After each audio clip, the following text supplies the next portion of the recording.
Welcome back to English Vocabulary with Meaning and Examples series के part 2 में।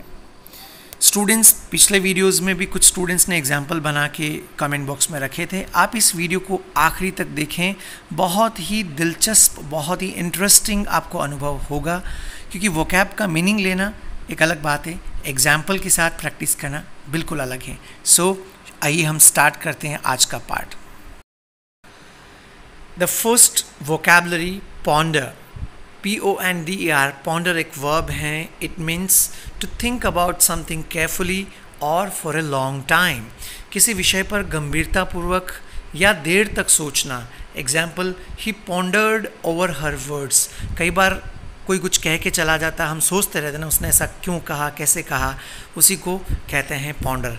अब आप भी कुछ सेंटेंस बना के कमेंट बॉक्स में ज़रूर रखें इस वर्ड पे। Second vocabulary, strive, STRIVE. Strive is verb, means to try very hard to do and achieve something. कठोर परिश्रम करना, खास करके कुछ करने या पाने के लिए। Example, they encourage all members to strive for the highest standard. Means वे बहुत encourage करते हैं अपने सारे members को highest standard को कठोर परिश्रम करके प्राप्त करने के लिए। सो गाइस, आपके एग्जाम्पल्स का भी वेट रहेगा कमेंट बॉक्स में। Now fourth vocab, GAZE, gaze. Gaze means to look steadily at something or somebody for a long time. Means देर तक स्थिर दृष्टि से देखना, टकटकी लगा कर देखना, एकटक देखना, या हमारी बोलचाल की भाषा में बोलते हैं कि निहारना। Example, she sat for hours just gazing into space. काफ़ी घंटों तक वह आसमान में एक टकटकी लगाए देखती रही, बैठकर देखती रही। Now third vocab, interest.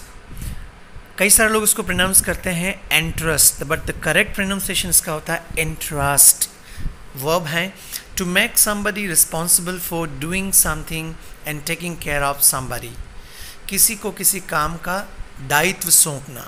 For example, she entrusted the task to her brother. उसने उसके भाई को दायित्व सौंपा। तो this was a third vocab. I am sure कि आपको अच्छा लग रहा होगा, आप लास्ट तक देखें और एग्जाम्पल्स ज़रूर बनाएं गाइस, बिकॉज जब आप खुद करोगे तो आपको ज़्यादा प्रैक्टिकल एक्सपीरियंस देगा। Now fifth one word, perceive, PERCEIVE। Perceive खास करके दो इसके मीनिंग होते हैं। फर्स्ट ए आप समझ सकते हैं, टू नोटिस और रियलाइज समथिंग। इंद्रियों द्वारा ग्रहण करना, देखना, जानना, बोध होना या महसूस करना किसी चीज़ को।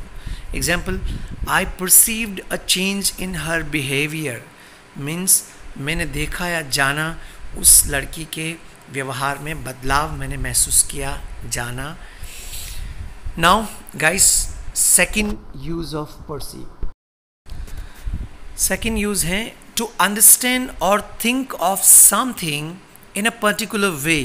मीन्स किसी बात को किसी विशेष दृष्टिकोण से समझना या सोचना। Example, I perceived his comments as a criticism. जैसे सामने वाले ने किस दृष्टिकोण से, किस परिप्रेक्ष्य में बात कही, लेकिन सुनने वाला अपने दृष्टिकोण से ही उसका मीनिंग निकालता है, उसी तरीके से समझता या सोचता है। उसके लिए ब्यूटीफुल शब्द हैं परसीव। बनाएं आप सेंटेंस, और जितने सेंटेंस बना के आप अभ्यास कर सके, कमेंट बॉक्स में रख सकें, it will be good for you guys. Now homework time. You might have heard that vocabulary is the backbone of English, but सिर्फ vocab लर्न करने से प्रॉब्लम सॉल्व नहीं होगा। रिसर्च कहती हैं कि vocabulary को यदि आप प्रैक्टिकल सिचुएशन में रख के सेंटेंस बना के यदि अभ्यास करते हैं तो उन वर्ड्स को भूलने की संभावना बहुत कम होती है। सो गाइस, पिछले वीडियोस में जो मैंने vocabulary दी थी उस पर संजू दयाल ने अच्छे अच्छे सेंटेंस बना के कमेंट बॉक्स में रखे थे। इस बार भी मैं वेट करूँगा आपके बनाए गए सेंटेंस का। ये 5 वर्ड्स दिए थे, इन सभी वर्ड, और ये सभी वर्ड्स बहुत ही प्रोफेशनल एडवांस इंग्लिश से निकलते हैं। शायद आप में से कई सारे लोगों ने इन वर्ड्स को पहले नहीं भी सुना हो, और सुना भी हो तो आप नोटिस करेंगे कि इतना अभ्यास आपने नहीं किया होगा। So guys please do practice, इस लॉकडाउन का पूरा फ़ायदा उठाएं, जुड़े रहें, stay tune and keep learning and do not forget to share this videos with your friends on WhatsApp. Thank you so much, and subscribe, press bell icon.